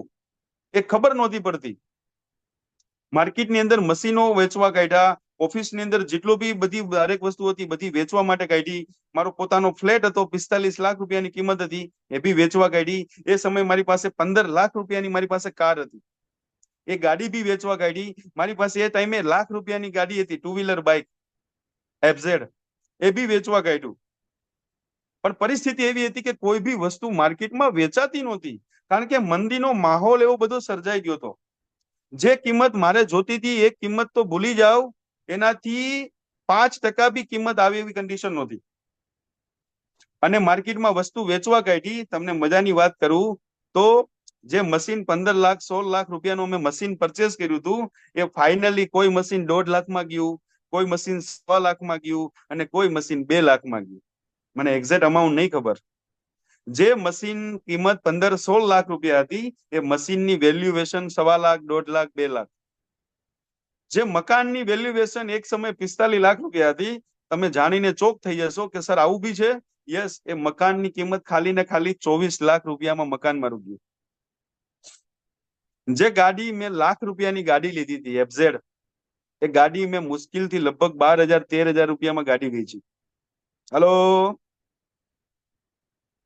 12,000-13,000 રૂપિયામાં મેં મારી ગાડી વેચી. અને જે કાર મારી 15 લાખ રૂપિયાની કાર હતી, એ આઈ થિંક મેં લગભગ 6-6.5 લાખની વેચી. આટલી વસ્તુ વેચવા છતાં બી કરજો પૂરો નહોતો થયો. અને ફાઇનલી 2018 જે સમય છે મારા માટે, માય ડિયર ફ્રેન્ડ, એ મારી લાઈફની અંદર હું ક્યારે બી નહીં ભૂલી શકું. બહુ કપરો સમય હતો મારા માટે 2018 સમય, 2018 વર્ષ. અને આ બધી વસ્તુ મેં ફેસ કરી, અને ફાઇનલી મેં નોકરી કરવાનું પછી ચાલુ કર્યું. ઘર ચલાવવા માટે પછી કંઈક તો જોઈએ, કારણ કે મારા ફેમિલીમાં હું હતો, મારા વાઈફ હતા, મારો એક નાનો સન હતો, અને મારા મધર હતા. પણ વર્ષોથી આ ધંધો કરતા હતા, બીજા લોકોને ઓર્ડર આપતા હતા, 20-22 લોકોનો સ્ટાફ રાખતા હતા. એ વ્યક્તિને પાછી નોકરી કરવી તો બહુ અઘરું હતું. પણ આપણે કોઈ બી કામને નાનું નહીં સમજતા. સમય ને પરિસ્થિતિને આધીન રહીએ છીએ. જેવો સમય જેવી પરિસ્થિતિ એ પ્રમાણે કામ કરી લેવાનું. તો ફાઇનલી અમે નોકરીની શરૂઆત કરી, બટ પરિસ્થિતિ એવી હતી કે નોકરીમાં બી બિલકુલ મન નહોતું. કન્ડિશન કેવી હતી કે સવારે ટિફિન લઈને જાવ અને કોઈ જગ્યાએ ખુલ્લી જગ્યાએ જતો રહો, ઓફિસે ના જાવ, આખો દિવસ કોઈ જગ્યાએ બેસી રહો. બપોરે જે ટિફિન લઈને ગયો છું, એ આજુબાજુમાં કોઈ કૂતરા હોય તો એ ટિફિન એમને ખવડાવી દઉં, અને સાંજે પાછો એવો ને એવો આવું. હા, 25,000 રૂપિયા મારો હતો, મારી સેલરી હતી જોબની અંદર, નોકરીની અંદર. પણ એ જોબની અંદર હું સમયસર જાતો નહોતો, કારણ કે એટલો ડિપ્રેશનમાં જતો રહ્યો હતો. જયારે આ વસ્તુ બધી મારી ઓફિસની ફ્લેટ વેચાનો નહોતો, ત્યારે એટલો બધો હું ડિપ્રેશનમાં જતો રહ્યો હતો. બહુ ટેન્શન વાળો માહોલ હતો. અને એ સમયની અંદર આ વસ્તુને ફેસ કરવી મારા માટે બહુ ટફ હતી, બહુ અઘરી હતી. અને ફાઇનલી આ બધી કન્ડિશનોને હું ફેસ કરતો ગયો, અને ફાઇનલી બધી વસ્તુ વેચાણા પછી માર્કેટની અંદર મેં ભરપાઈ કર્યું. અને ફાઇનલી આ 2018 વર્ષ મેં જેમ તેમ રીતે મેં કાઢી નાખ્યું. અને શરૂઆત થઈ 2019. એક તો ઓલરેડી માર્કેટમાં બિલકુલ તૂટેલા હતા, બિલકુલ ડાઉન થયેલા હતા, બિલકુલ કન્ડિશન વીક હતી. એક સમય માય ડિયર ફ્રેન્ડ એવો બી હતો જ્યાં બાઇકની અંદર પેટ્રોલ પુરાવાના પૈસા નહોતા. આવી કન્ડિશનો બી ફેસ કરેલી છે. અને 2019 ની અંદર જાન્યુઆરી મહિનાની અંદર, આઈ થિંક જાન્યુઆરીમાં અથવા 2018 ડિસેમ્બરમાં, હું ઓફિસે જતો હતો સવારે, અને સવારમાં 9 વાગે મારું ટુ વ્હીલરનું મારું એક્સિડન્ટ થયું. એક બીજો ક્રાઇસિસ, ટુ વ્હીલરનું એક્સિડન્ટ થયું, અને 5 મહિના સુધી હું પ્રોપર બેડરેસ્ટ થઈ ગયો. હલો, ફરી એક વખત પાછો ઝટકો આવ્યો. એક તો ઓલરેડી માર્કેટમાં તૂટેલા હતા, ડિપ્રેશનમાંથી બહાર આવ્યા હતા, ટેન્શનના વાળા પીરિયડમાંથી બહાર આવ્યા હતા, અને પાછો 5 મહિનાનું પ્રોપર મારો બેડરેસ્ટ થઈ ગયો. મતલબમાં એક્સિડન્ટ થઈ ગયું. એક જ પગની અંદર ટોટલ 4 ફ્રેક્ચર થઈ ગયા. કન્ડિશન બહુ ખરાબ આવી માય ડિયર ફ્રેન્ડ. એ સમય તો એવો હતો કે ઘર ચલાવવા માટે બહુ તંગી આવી ગઈ હતી પૈસાની. અને સગા સંબંધી, અમારા સિસ્ટર, મારા જીજાજીઓના મદદથી કંઈક ને કંઈક મેનેજ કરીને એ 5 મહિના અમે જેમ તેમ રીતે કાઢી નાખ્યા. પણ માય ડિયર ફ્રેન્ડ, જયારે 5 મહિના પછી પાછો મેં કમબેક થયો, મતલબમાં ઉભો થયો, અને પછી પાછી ઓફિસે જવાનું ચાલુ કર્યું, તો મનમાં એક નફરત પેદા થઈ ગઈ હતી કે હવે તો કઈ બી થાય, હવે સુરતમાં રહેવું નથી, હવે સુરત છોડીને જુનાગઢ જતું રહેવું છે. જે બી થાય, કઈ બી કરશું, બે બી કરશું, ખેતીવાડી કરશું, મજૂરી કરશું, નોકરી નહીં કરવું, અને સુરતમાં તો બિલકુલ હવે રહેવું જ નથી. અને ફાઇનલી 2019 ની અંદર મેં નક્કી કર્યું કે હવે આપણે સુરત છોડીને જુનાગઢ જતું રહેવું, પોતાની ખેતીવાડી કરશું અથવા કઈ બી મજૂરી કરશું, પણ સુરતમાં તો નથી રહેવું. જે સુરતે મને ટોપ સુધી પહોંચાડ્યો હતો, એ સુરતે મને બિલકુલ ઝીરો નહીં, તળિયા સુધી લાવી દીધો. મને માર્કેટમાં બિલકુલ કંગાલ કરી નાખ્યો. એક એક રૂપિયા માટે હું તરસતો હતો. આવી કન્ડિશન માય ડિયર ફ્રેન્ડ બની ગઈ. ફાઇનલી 2019 ની અંદર મેં સુરતને છોડી દીધું, મેં સુરતને ટાટા બાય બાય કરી દીધું, અને હું ફૂલ ફેમિલી સાથે સુરત છોડીને હું જુનાગઢ શિફ્ટ થઈ ગયો. 1 મિનિટ, મને 1 મિનિટ આપજો.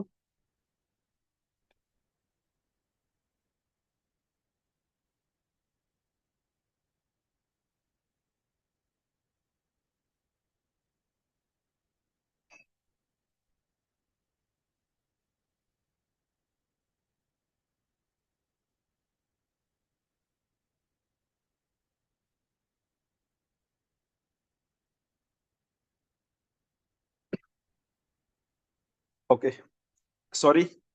તો ફાઇનલી 2019માં હું સુરત છોડીને ગામડે જતો રહ્યો.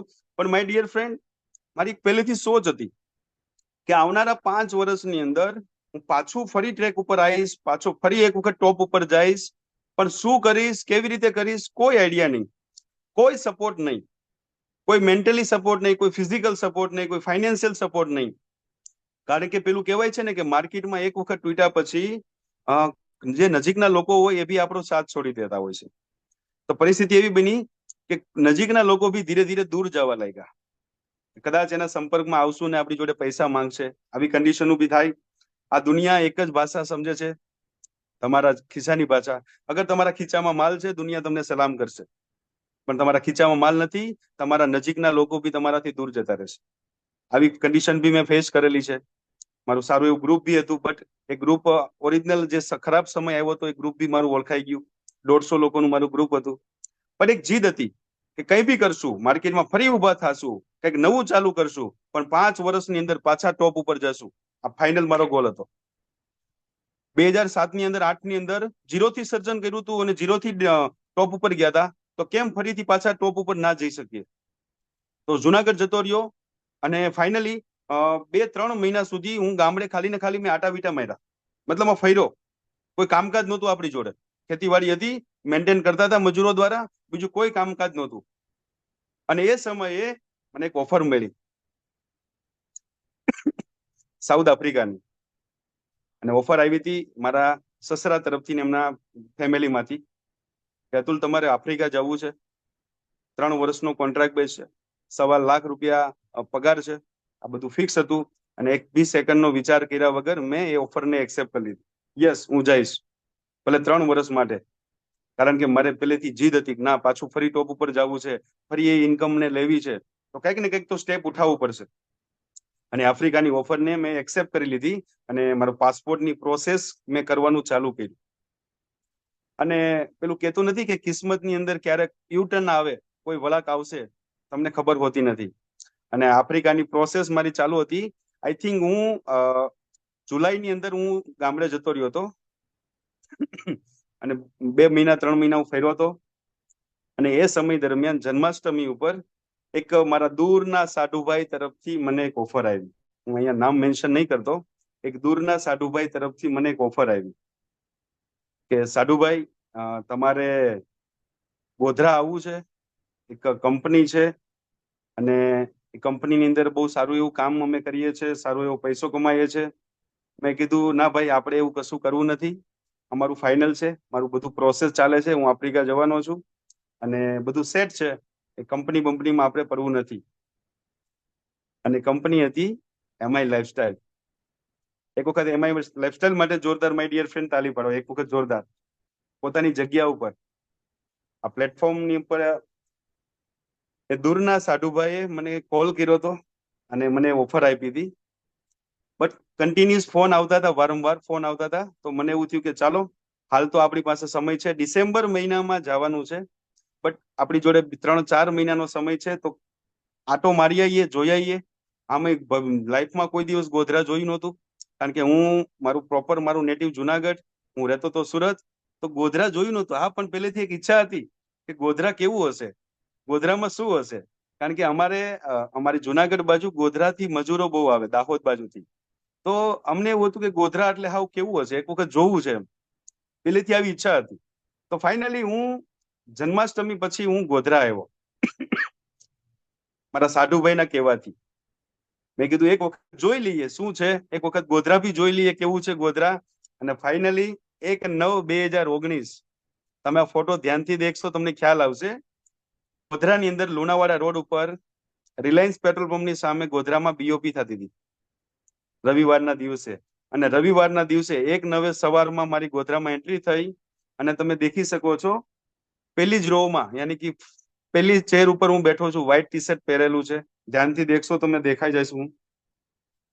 એ ટાઈમનો ફોટો ને અત્યારના દેખવામાં બહુ ફરક છે.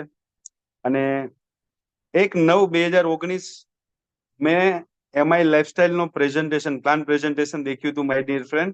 આઈ થિંક 150-200 લોકો એ હોલની અંદર હતા.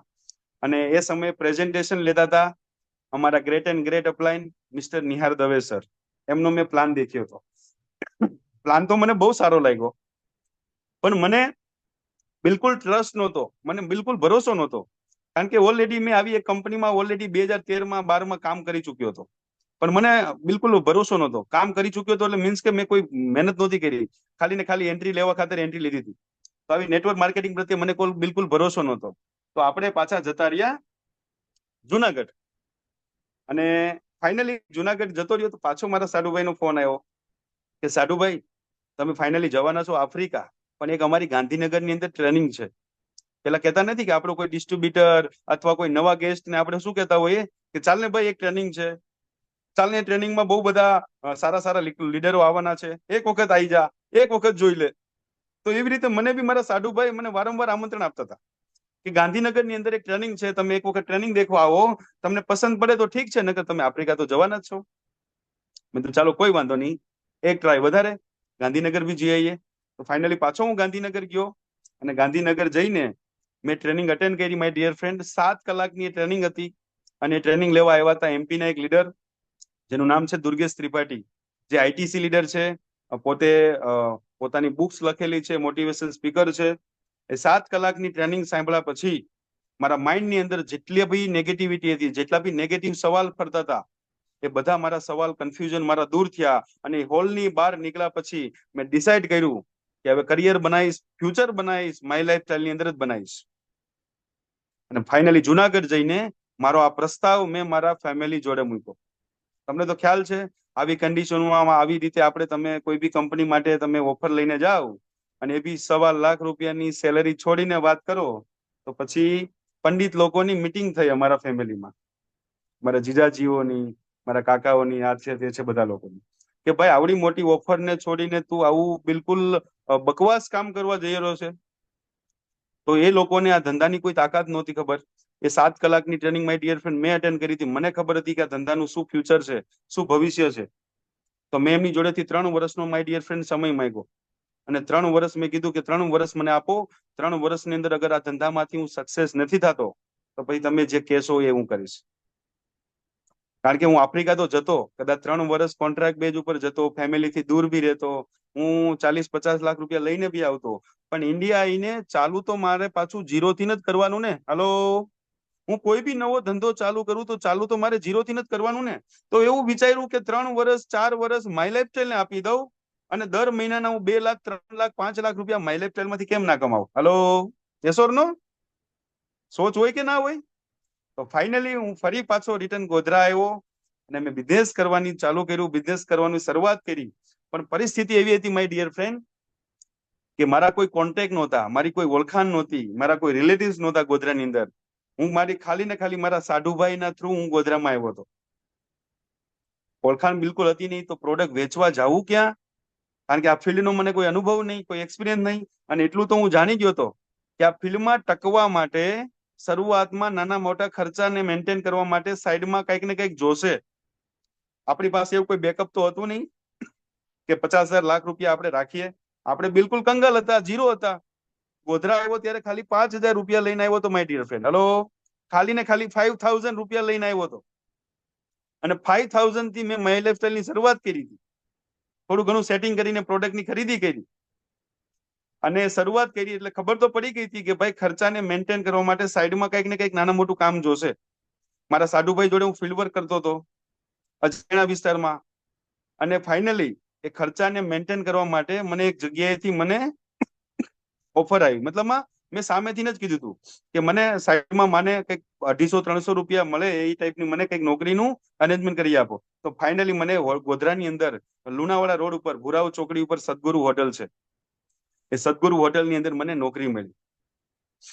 ધ્યાનથી સાંભળજો માય ડિયર ફ્રેન્ડ. આ સદગુરુ હોટલની અંદર હું પાર્સલની અંદર મારું કામકાજ કરતો હતો. મતલબમાં કાઉન્ટર ઉપરથી રિસિપ્ટ લઈ જવાની, અંદર રસોડામાં આપવાની, પાર્સલ પેક કરીને આવવાનું, કાઉન્ટર ઉપર આપવાનું. વેઇટરનું કામ નહોતું, પાર્સલનું અંદર મારું કામ હતું. અને અંદર ટાઈમિંગ હતો મારો સાંજે 6 વાગે પહોંચી જવાનું અને રાત્રે 1 વાગે ફ્રી થવાનું. સમજો એક વસ્તુ. અને એના મને 7 કલાકના મને 250 રૂપિયા મને મળતા હતા. હાલો, આખી યુનિક છે મારી સ્ટોરી માય ડિયર ફ્રેન્ડ. જે અતુલ પટેલ મહિનાના 2 લાખ, 2.5 લાખ, 2.5 લાખ રૂપિયા કમાતો હતો, એ અતુલ પટેલ એક હોટલની અંદર 250 રૂપિયાની બી નોકરી કરેલી છે. હલો, મેં કીધું ને પરિસ્થિતિને આધીન રહેવું પડે. જેવો સમય છે, જેવી પરિસ્થિતિ છે એ પ્રમાણે રહેવું પડે. 250 રૂપિયામાં અમે મારી નોકરી ચાલુ કરી. સવારે અમે 8 વાગે ફિલ્ડમાં નીકળી જઈએ, 5-5:30 વાગ્યા સુધી અજાણ્યા વિસ્તારમાં અમે ફિલ્ડ કરતા, અજાણ્યા લોકોને મળતા અને 5:30-5:45 ગોધરામાં આવીને 6 વાગે હું પાછો નોકરી ઉપર જતો. અને 6 વાગે નોકરી ઉપર જાવ તો રાત્રે 1 વાગે ત્યાંથી ફ્રી થઈને આવું. અને રૂમે પહોંચતા પહોંચતા લગભગ મારા 1 વાગ્યા 1:30-1:45 થઈ જતા.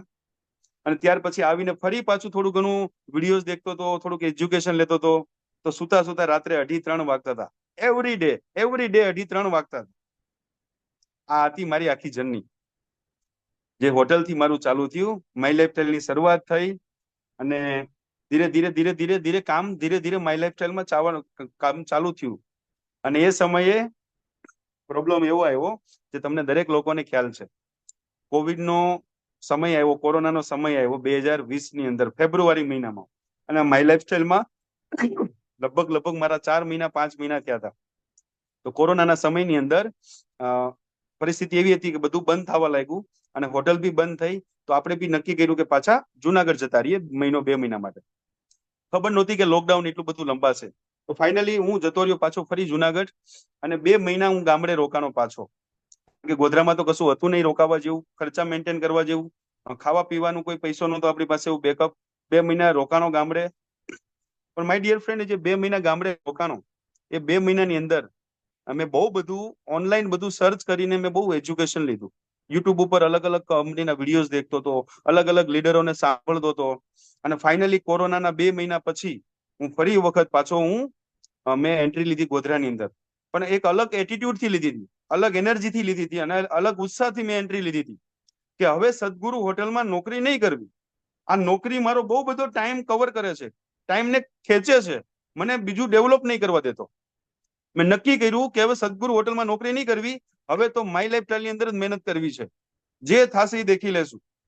અને માય ડિયર ફ્રેન્ડ, એ કોવિડ પછી, કોરોના પછી હું ફરી ગોધરા આવ્યો અને મેં મારી કામકાજની શરૂઆત કરી. એક બી વ્યક્તિ મારી જોડે કોઈ નહોતો, ખાલી કસ્ટમર હતા. અમારી જોડે કસ્ટમર હતા અને ફરી કામ ઉપાડ્યું મેં એક નવી એનર્જી સાથે, નવા ઉત્સાહ સાથે. અને આઈ થિંક મને એક્ઝેક્ટ મને ખબર છે, હું 4 મહિનાની અંદર હું એટીસી રેન્ક મેં હાસિલ કર્યું હતું. હલો, વિધાઉટ એક્સપિરિયન્સ, વિધાઉટ કોઈ નોલેજ, વિધાઉટ કોઈ ગાઈડન્સ, કોઈ લીડર નહીં, કોઈ સપોર્ટ કરવા વાળું નહીં, કોઈ માર્ગદર્શન આપવા વાળું નહીં, કોઈ ગાઈડન્સ આપવા વાળું નહીં, કોઈ વ્યક્તિની સાઈડમાં. અમે અમારી જાતે જ કરવાનું, જાતે ટીમ બનાવવાની, જાતે પ્રોડક્ટ વેચવાની, જાતે પ્રોડક્ટની માહિતી આપવાની, જાતે 1-to-1 કરવાનું. કોઈ વ્યક્તિ એવો નહોતો જે અમને સપોર્ટ કરે. અમારા સિનિયરો તો બહુ બધા હતા. આરટીસી લીડર હતા, એનટીસી લીડર હતા, સીટીસી હતા, આઈટીસી હતા. હું બીજા ટીમની અંદર કામ કરતો હતો. હું અહીંયા કોઈનું નામ નથી લેતો, હું બીજા યુનિટમાં કામ કરતો હતો. અને જે ટીસી બન્યા ત્યારે મેસેજ જે છોડવાના હોય એ બી અમે જાતે ફોટો બનાવીને અમે જાતે ને જાતે ગ્રુપમાં છોડતા હતા. કોઈ અપલાઈન તરફથી અપ્રિશિએટ નહીં, કોઈ કોંગ્રેચ્યુલેશન નહીં, કોઈ એવી બધાઈ નહીં. આવી રીતે અમારી કામકાજની જર્ની મતલબમાં સ્ટાર્ટ થઈ. 4 મહિનામાં હું એટીસી રેન્ક ઉપર આવ્યો. 15 લોકોની 17 લોકોની મેં ટીમ બનાવી. મારા એક બીજા પાર્ટનર હતા કમલેશ ભરવાડ કરીને. અમે બે લોકોએ મહેનત કરતા હતા. મારા સાઢુભાઈ બી હતા, એ બીજા એક ડિસ્ટ્રીબ્યુટર જોડે કન્ટિન્યુ મહેનત કરતા હતા. ને ફાઇનલી એ 4 મહિના પછી 5 મહિના પછી હું થોડી ઇન્કમ કમાવાનું ચાલુ થયું, તો હું મારા ફેમિલીને જુનાગઢ થી લાવ્યો અને મેં પ્રોપર ગોધરાની અંદર હું સેટલ થયો. મારા ફેમિલીને મેં પ્રોપર અમે રૂમ ચાલુ કરી. ત્યાં સુધી તો હું એકલો જ રહેતો. સવા વર્ષ સુધી હું એકલો રહેતો રૂમ રાખીને. અને ધીરે ધીરે ઇન્કમ બનવા લાગી તો હું મારા ફેમિલીને જુનાગઢ થી સુરત શિફ્ટ કર્યા મેં. અને ગોધરાની અંદર જુનાગઢ થી ગોધરાની શિફ્ટ કર્યા. મેં રૂમની શરૂઆત કરી. લગભગ એક્ઝેક્ટ 20 દિવસ 25 દિવસ થયા હતા. અને ફરી એક વખત પાછો મારી જોડે ક્રાઇસિસ આવ્યો. એમાંય લાઈફસ્ટાઈલ ની અંદર તમને આજે ક્રાઇસિસ બહુ દેખવા મળશે. એમાંય લાઈફસ્ટાઈલ ની અંદર ક્રાઇસિસ આવ્યો. શું ક્રાઇસિસ આવ્યો? આ વખતે ક્રાઇસિસ એવો હતો કે જે વ્યક્તિએ મને આ ધંધામાં લાવ્યો હતો, જે મારા સાઢુભાઈ હતા, એમણે જ મારી જોડે ફ્રોડ કર્યું હતું. સ્નેચિંગ, મારી જોડે સ્નેચિંગ કર્યું હતું. બહુ બધા લોકોને સ્નેચિંગ નો મતલબ નહીં ખબર હોય. સ્નેચિંગ નો મતલબ છે આઈડીઓ બદલી હતી. મારા લેગમાંથી, મારા પર્સનલ લેગમાંથી મારા સાઢુભાઈ અમુક આઈડીઓ લઈને એમને એમના પર્સનલ લેગમાં એ આઈડીઓ નાખી દીધી હતી. એમના ફેમિલીનો આઈડીઓ ઉપર કામ ચાલુ કરાવ્યું હતું. 5 થી 7 લોકોની આવી આઈડીઓ ટ્રાન્સફર કરી હતી. અને એમને ખબર પડી હતી લગભગ મહિના 1.5 મહિના પછી, જયારે બિઝનેસ ડાઉન થયો નીચેથી, તો ખબર પડી કે ભાઈ ડાઉન થવાનું રીઝન શું છે. શરૂઆતમાં ખબર ના પડે, પણ જેમ જેમ ધંધો આગળ સમય જતો ગયો ખબર પડવા લાગી કે ભાઈ ધંધો ડાઉન કેમ થયો. તો ધીરે ધીરે ખબર પડવા લાગી કે ભાઈ આવી રીતે આ વ્યક્તિએ આવું કર્યું છે. તો પેલી વખત તો અમે અપલાઈન ને વાત કરીને સમાધાન કરીને જાતું કરી દીધું. પણ ફરી 2 દિવસ 5 દિવસ પછી પાછી ખબર પડી કે બે આઈડી નથી, લગભગ 7 થી 8 લોકોની આઈડી બદલેલી છે. અને 7 થી 8 લોકોની આઈડી આ લેગમાંથી લઈને પેલા પર્સનલ લેગમાં નાખી દીધી. તો પરિસ્થિતિ આવી બની હતી કે હવે કરવું શું. માય લાઈફસ્ટાઈલ ની અંદર કામ કરતા હતા જે વ્યક્તિ, જે અપલાઈન હતા, એમણે જ અમારી સાથે ફ્રોડ કર્યું. કેમ ફરી વખત ભરોસો મૂકો. અને એ સમયે મેં ને મારા જે પાર્ટનર હતા, જે અમે બંને લોકો જોડે મળીને કામ કરતા હતા, અમે બંને લોકોએ ડિસાઈડ કર્યું કે ભાઈ અહીંયા કામ હવે બંધ કરવું જોશે. એ ડીટીસી રેન્ક ઉપર પહોંચવા આવ્યા હતા અને હું એટીસી રેન્ક ઉપર હતો. અને અમે નક્કી કર્યું કે હવે અહીંયા કામ બંધ કરવું છે. અને ફાઇનલી અમે ક્લોઝિંગ અટકાવ્યું. ફર્સ્ટ ક્લોઝિંગ અટકાવ્યું. એ ટાઈમે અમારા અપલાઈનનો ફોન ચાલુ થયા કે કેમ તમે કામ બંધ કર્યું, કેમ ક્લોઝિંગ અટકાવ્યું. અત્યાર સુધી કોઈને કઈ દેખાડું નહોતું. કામ કરે છે, એટીસી બન્યા, ડીટીસી બનવા આવ્યા, પણ એક બી કોલ નહીં, એક બી ફોન નહીં, એક બી દિવસ સપોર્ટ નહીં. પણ આવી પરિસ્થિતિ આવી એટલે ફોન આવવાના ચાલુ થયા. પણ અમારે સમાધાન કરવાના મૂડમાં જ નહોતા. સમાધાન કરવું જ નહોતું, કારણ કે સમાધાન કરવાથી કોઈ બેનિફિટ, ફાયદો થાય એવું જ નહોતું. કારણ કે ફરી પાછું આવું નહીં થાય એની ગેરંટી શું. ફરી આવું પાછું મારા સાઢુભાઈ નહીં કરે એની જવાબદારી કોણ લેશે. કદાચ આ તો ચાલો એટીસી રેન્ક ઉપર હતા, કદાચ એસટીસી રેન્ક ઉપર જતા રહ્યા આવું કરે તો કેમ ફરી વખત ચાલુ કરવું. અને ફાઇનલી અમે બિઝનેસ ને રોક્યો, બિઝનેસ બંધ કર્યો. ને લગભગ 6 મહિના પાછો અમારો બિઝનેસ સ્ટોપ થયો. હલો, હું લાસ્ટ 10 મિનિટ લઈશ તમારી જોડે, ધ્યાનથી સાંભળજો. 10 થી 15 મિનિટ. પાછો અમારો 6 મહિના માટે અમારો બિઝનેસ પાછો બંધ થયો, સ્ટોપ થયો. My dear friend, step by step બધા ક્રાઇસિસ આવતા ગયા, સ્ટેપ બાય સ્ટેપ બધા પ્રોબ્લેમ આવતા ગયા. આ ફાઇનલી 6 મહિના માટે અમારો બિઝનેસ સ્ટોપ રહ્યો. કારણ કે અમે અમારો જે પ્રોબ્લેમ હતો એ લીગલી રીતે અમે કંપનીની અંદર અમે કમ્પ્લેન કરી હતી કે ભાઈ અમે અમારા અપલાઈને અમારી સાથે આવું ફ્રોડ કરેલું છે, અમારા સાથે ચીટિંગ કરેલું છે, અમારી જોડે સ્નેચિંગ કરેલું છે. અમે કમ્પ્લેન કરેલી હતી. અને કમ્પ્લેન નું સોલ્યુશન આવતા આવતા માય ડિયર ફ્રેન્ડ 6 મહિના જતા રહ્યા હતા. હલો, એ પ્રોબ્લેમ નું સોલ્યુશન આવતા આવતા 6 મંથ જતા રહ્યા હતા. સોરી. અને આ 6 મહિનાની અંદર હું થેન્ક્સ નિહાર સરને કહીશ, થેન્ક યુ નિહાર સરને કહીશ કે જેમણે અમને ડગલે ને પગલે પ્રોપર સપોર્ટ કર્યો, અમને માર્ગદર્શન આપ્યું, અમને ગાઈડન્સ આપ્યું, અમને પ્રોપર રીતે અમને દરેક વસ્તુમાં જાણકારી આપી અને અમને પ્રોપર આ પ્રોબ્લેમની અંદરથી અમને 6 મહિના પછી અમે ફાઇનલી બહાર નીકળ્યા. અમને કંપનીમાંથી પ્રોપર અમને એનઓસી મળી, પણ એનઓસી અમને ખાલી 2 લોકોને જ મળી હતી કે ભાઈ તમે પેલી જગ્યા ઉપર બંધ કરી શકો છો, નવી જગ્યા ઉપર કામ ચાલુ કરી શકો છો. અને ફાઇનલી 6 મહિના પછી અમે ફરી પાછું અમે નવું કામ સ્ટાર્ટ કર્યું નવા ગ્રુપ સાથે. અને નવા ગ્રુપ સાથે કામ ચાલુ કરતા પહેલા હું બીજી તમને વાત કરીશ કે જે 6 મહિનાનો મારા માટે જે પીરિયડ હતો કે ભાઈ ઘર ચલાવવું છે, ફેમિલીને નવું નવું ગોધરામાં લાવ્યો છું, તો કઈ રીતે હું આને મેનેજ કરીશ. પણ થેન્ક્સ ટુ માય લાઈફસ્ટાઈલ કે જે કામ કર્યું હતું 4 મહિના 5 મહિના, એ સમયે 15% ઓફર હતી. તમને ખબર હશે કોરોનાની અંદર 15% ફ્રીની પ્રોડક્ટ. અને એ સમયે મહેનત એવી કરી હતી માય ડિયર ફ્રેન્ડ કે લગભગ 55-56 હજાર રૂપિયાની મારી ફ્રી પ્રોડક્ટ આવી હતી. હેલો, 15%ની ઓફરની અંદર 55-56 હજાર રૂપિયાની મારી ફ્રી પ્રોડક્ટ આવી હતી. અને જે 6 મહિના કામ બંધ રહ્યું, એ 6 મહિના કામ બંધ રહ્યું એની અંદર એ 15%ની પ્રોડક્ટ મને બહુ જબરદસ્ત કામ લાગી, ફેમિલીને ચલાવવા માટે, ઘરના ખર્ચા ચલાવવા માટે. Thanks to MI lifestyle. કદાચ અપલાઈને ફ્રોડ કર્યું, પણ માય લાઈફસ્ટાઈલે હાથ પકડી રાખ્યો. માય લાઈફસ્ટાઈલે એક બેકઅપ આપ્યું, સપોર્ટ આપ્યો, કે જેના માધ્યમથી અમે 6 મહિના સુધી હું હેન્ડલ કરી શક્યો, એને મેન્ટેન કરી શક્યો. અને ફાઇનલી 6 મહિના પછી આ એક હતી અમારી ઓલ્ડ લાઈફ અને એક હતી અમારી ન્યૂ લાઈફ. ન્યૂ લાઈફની હવે હું વાત કરીશ તમારી જોડે. એક મારું જૂની વાત હતી, મતલબ પાસ્ટ હતું મારું, કે અમારી જોડે શું શું બનાવ બન્યા હતા, કઈ રીતે માય લાઈફસ્ટાઈલ મળ્યું હતું, કઈ રીતે માય લાઈફસ્ટાઈલ ની અંદર પ્રોબ્લેમ આવ્યા હતા, કઈ રીતે પાછું એને ફેસ કરીને કામ કરવાનું ચાલુ કર્યું. આ બધી વસ્તુને ફેસ કરીને માય ડિયર ફ્રેન્ડ એક નવા ગ્રુપ સાથે, એક રાઈટ ગ્રુપ સાથે, જે ગ્રુપનું નામ છે ટીમ ચેમ્પિયન. આ ટીમ ચેમ્પિયનના અમારા ફાઉન્ડર છે સીમા દવે મેડમ. એક વખત સીમા દવે મેડમ માટે જોરદાર તાલી થઈ જાય માય ડિયર ફ્રેન્ડ. ભાઈ તાલી પાડવામાં બહુ કંજુસાઈ કરો છો. મારા ગ્રેટ એન્ડ ગ્રેટ લીડર મહાગુરુ સીમા દવે મેડમ, જે ટીમ ચેમ્પિયનના ફાઉન્ડર છે. ટીમ ચેમ્પિયન ગ્રુપ સાથે મેં અમારી જર્ની શરૂઆત કરી. એક રાઈટ ગ્રુપ કોને કહેવાય માય ડિયર ફ્રેન્ડ? એક રાઈટ ગ્રુપ એ કહેવાય છે જે તમને ડગલે ને પગલે સપોર્ટ કરે, તમને ડગલે ને પગલે તમને મદદ કરે, તમને મેન્ટલી, ફિઝિકલી બધી રીતે તમને હેલ્પ કરે. હું ફરી એક વખત પાછું થેન્ક યુ કહીશ મારા ગ્રેટ એન્ડ ગ્રેટ અપલાઇન, મારા મેન્ટર, મારા મહાગુરુ એવા નિહાર દવે સરને, જેના માટે એક વખત હું ફરી તાલીમ માંગીશ તમારી જોડે, જેમણે મારી પાસે શબ્દ નથી કહેવા માટે, મને એટલો મને સપોર્ટ કર્યો છે. હાલની તારીખમાં બી એટલો એમનો સપોર્ટ છે મારી જોડે.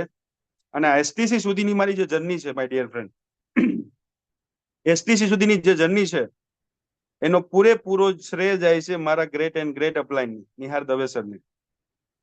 એમના સાથ સપોર્ટથી જ હું આજે આ લેવલ ઉપર પહોંચ્યો છું. એમનાથી હું બહુ બધું ઇન્સ્પાયર થાઉં છું, બહુ બધી વસ્તુમાં મને પ્રેરણા મળે છે. એક વસ્તુને છોડીને હું એક વસ્તુમાં મને પ્રેરણા નથી મળતી એનાથી. એમની જે ઉઠવાની આદત છે એને ઊંઘના લીધે, બાકીની બધી આદતોના લીધે, એની બધી આદતોના મને પ્રેરણા મળે છે, એનાથી હું ઇન્સ્પાયર થાઉં છું. બહુ બધી વસ્તુ મારા સિનિયર જોડેથી શીખ્યો છું. અને આજે જે બી છું, જે બી લેવલ ઉપર છું, એનો પૂરેપૂરો શ્રેય જાય છે, ફરી એક વખત કહું છું, પૂરેપૂરો શ્રેય જાય છે મારા great and great upline Nihar Dave સરને. એક રાઈટ ગ્રુપ કોને કહેવાય, એક રાઈટ અપલાઇન કોને કહેવાય, આ દરેક વસ્તુ મને અહીંયાથી ખબર પડી.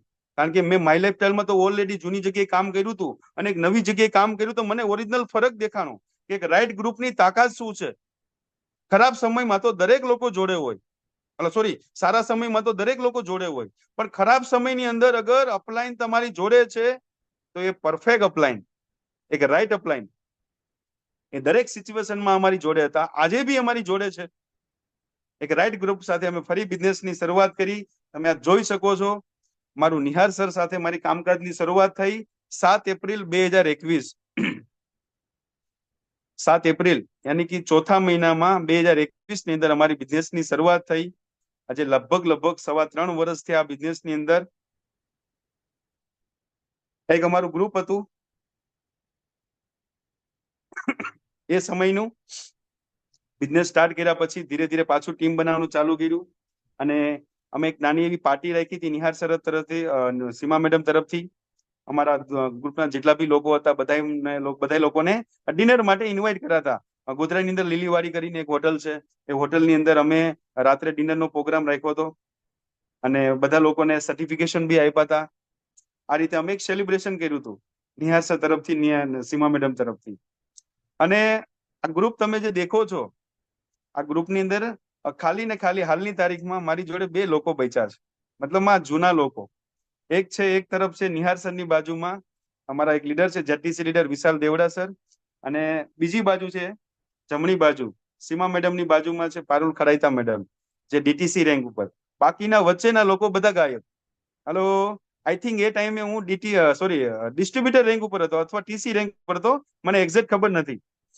અને અમે આ પાર્ટી કરી હતી, નિહાર સરફ તરફથી અમને પાર્ટી અરેન્જમેન્ટ કરવામાં આવી હતી. તો ખાલી ને ખાલી હાલની તારીખમાં આ 2 લોકો છે અમારી જોડે. વચ્ચેના જેટલા બી લોકો છે બધા ગાયબ. આપણે લોકો વિચારીએ ને કે સર અમારી જોડે લોકો આવે છે જતા રહે છે, આવે છે જતા રહે છે.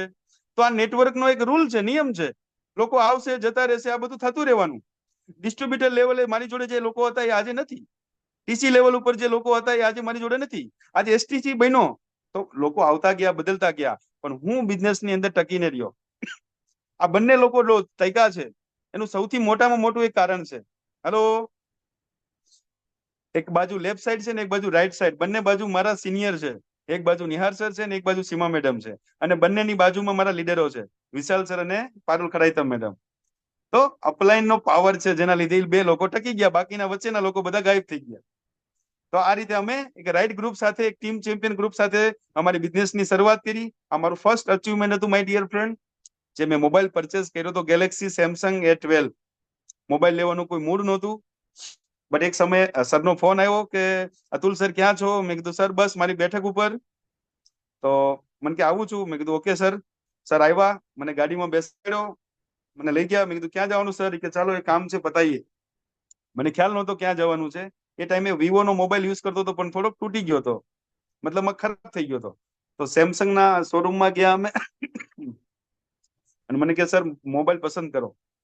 સર અત્યારે મોબાઈલ નહીં લેવો, કન્ડિશન થોડી ડાઉન છે, મોબાઈલ પછી લેશું.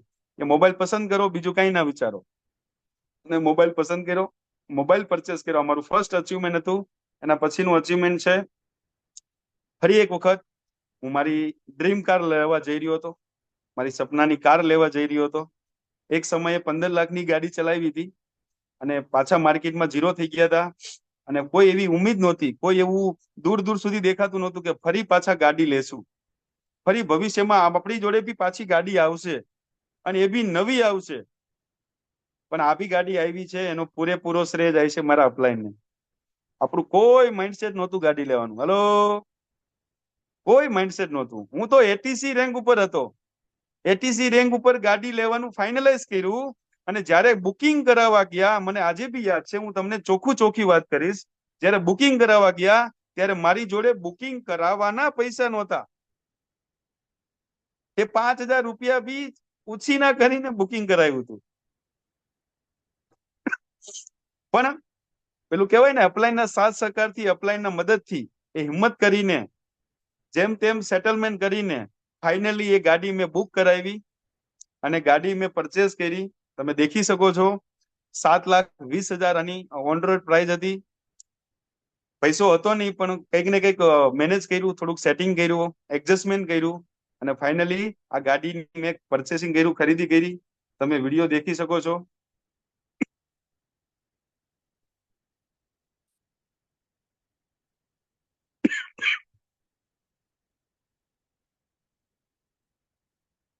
વોઇસ નહીં આવે, અવાજ નહીં આવે.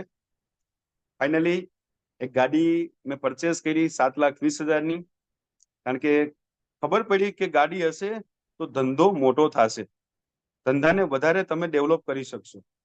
કારણ કે ધંધાની અંદર અગર સારું એવું તમારે ડેવલપમેન્ટ કરવું છે, સારું એવું લેવલ લેવું છે, તો તમારે કન્ટિન્યુઅસ ફિલ્ડ વર્ક કરતું રહેવું પડશે, અલગ અલગ ટીમ બનાવતી રહેવી પડશે. તો એના માટે ગાડી માય ડિયર ફ્રેન્ડ જરૂરી છે. ગાડીની ખરીદી કરી, 1.25 લાખ રૂપિયા ડાઉન પેમેન્ટ ભર્યું. ડાઉન પેમેન્ટ ભર્યા પછી ગાડીની અંદર સીએનજી કીટ બેસાડી, ઇન્ટિરિયર ડેકોરેશન કર્યું. આ દરેક વસ્તુ કરવાથી લગભગ 2-2.5 લાખ રૂપિયાનો ખર્ચો થયો. અને એ બી હાથ ઉપર રૂપિયો એક બી નહોતો માય ડિયર ફ્રેન્ડ. એ દરેક રૂપિયો બહારથી જ એડજસ્ટમેન્ટ કરીને બધું કરેલું હતું. પણ એક ધગસ હતી કે કરવું છે. એક સાથ સહકાર હતો અપલાઈન નો કે યસ સર, અતુલ સર કરી શકશો, આ કરવાથી બહુ બધા બેનિફિટ છે, બહુ બધા ફાયદા છે, કારણ કે ઓલરેડી એ રસ્તા ઉપરથી આપણા અપલાઈનો ચાલેલા છે. અપલાઈન જે રસ્તો બતાવે છે એ રસ્તો 100% સાચો છે. કારણ કે રસ્તા ઉપરથી અપલાઈન ઓલરેડી ચાલેલા છે. એમને ખબર છે કે આ રસ્તા ઉપર શું થશે, કેવી રીતે થશે અને કઈ રીતે કરવાનું. તો અપલાઈને જે બી કીધું, એક બ્લાઇન્ડ ભરોસો, એક આંધળો ભરોસો, આંધળો વિશ્વાસ રાખીને અપલાઈને જે કીધું એ કરવાનું ચાલુ કર્યું માય ડિયર ફ્રેન્ડ. તો ફરી એક વખત ગાડી લેવાનો પાછો મને ચાન્સ મળ્યો, થેન્ક્સ ટુ એમઆઈ લાઈફસ્ટાઈલ, જેમને ફરી એક વખત પાછા સપના અમારા જાગૃત કર્યા. ધીરે ધીરે સપના પૂરા થવાના ચાલુ થયા અને ફાઇનલી મારું એક વિઝન મેં બનાવ્યું. જે વિઝન હતું મારું આરટીસી નું આ વિઝન છે, મારું ડ્રીમ છે કે 5/1/2025 સુધીમાં મારું આરટીસી કમ્પ્લીટ કરવું છે અને એનટીસી હું કમ્પ્લીટ કરીશ 25/10/2026. અમારા ગોલ છે, જે મારા લેટેસ્ટ ગોલ છે.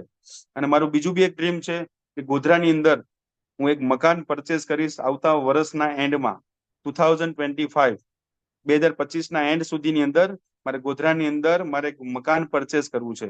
જે મારું ડ્રીમ છે, મારું સપનું છે, આ મારે પૂરું કરવું છે. કારણ કે માર્કેટમાં ઝીરો થઈ ગયા હતા તો કોઈ એવી ઉમ્મીદ નહોતી કે પાછા ફરી ઉભા થશું, પાછો નવો ધંધો મળશે, જેની અંદર પાછું ડેવલપમેન્ટ થશે, પાછી એક સારું એવું પોસ્ટ ઉપર આવશું. આ દરેક વસ્તુ મળી છે, જેનું કારણ છે MI lifestyle. My dear friend, લાસ્ટમાં અહીંયા મારી સ્ટોરી, મારી જર્ની તમારી સાથે હું કમ્પ્લીટ કરું છું. અને થેન્ક યુ કહીશ કે તમે લોકોએ અત્યાર સુધી મને સાંભળો, મને સહન કર્યો. સહન તો ના કર્યો કહેવાય, સહન કર્યો, હલો, સહન નહીં કર્યો, મને સાંભળો. એના બદલ ખૂબ ખૂબ આભાર, ખૂબ ખૂબ તમારો ધન્યવાદ. તમે લોકો અત્યાર સુધી બેઠા. અને ફરી એક વખત હું થેન્ક યુ કહીશ અમારા સિનિયર લીડરોને, Nihar Dave sir, Seema madam, Shailesh Patel sir, Hevant Shah sir, જેટલા બી અમારા સિનિયરો છે, જેમના સાથ સપોર્ટથી આજે એમઆઈ ની અંદર કન્ટિન્યુઅસ અમે આગળ વધી રહ્યા છીએ, કન્ટિન્યુઅસ અમે રન કરી રહ્યા છીએ, અમે અમારી ટીમને લઈને રન કરી રહ્યા છીએ. તો એક એમઆઈ એક એવું પ્લેટફોર્મ છે માય ડિયર ફ્રેન્ડ, જેના માધ્યમથી એક ઓર્ડિનરી વ્યક્તિ એક્સ્ટ્રા ઓર્ડિનરી બની શકે. 1 મિનિટ,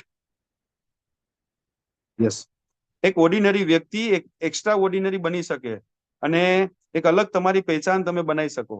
કારણ કે એમઆઈ લાઈફસ્ટાઈલ કોઈ 6 મહિના, કોઈ 8 મહિના, કોઈ 10 મહિના અથવા કોઈ વર્ષની ગેમ નથી માય ડિયર ફ્રેન્ડ.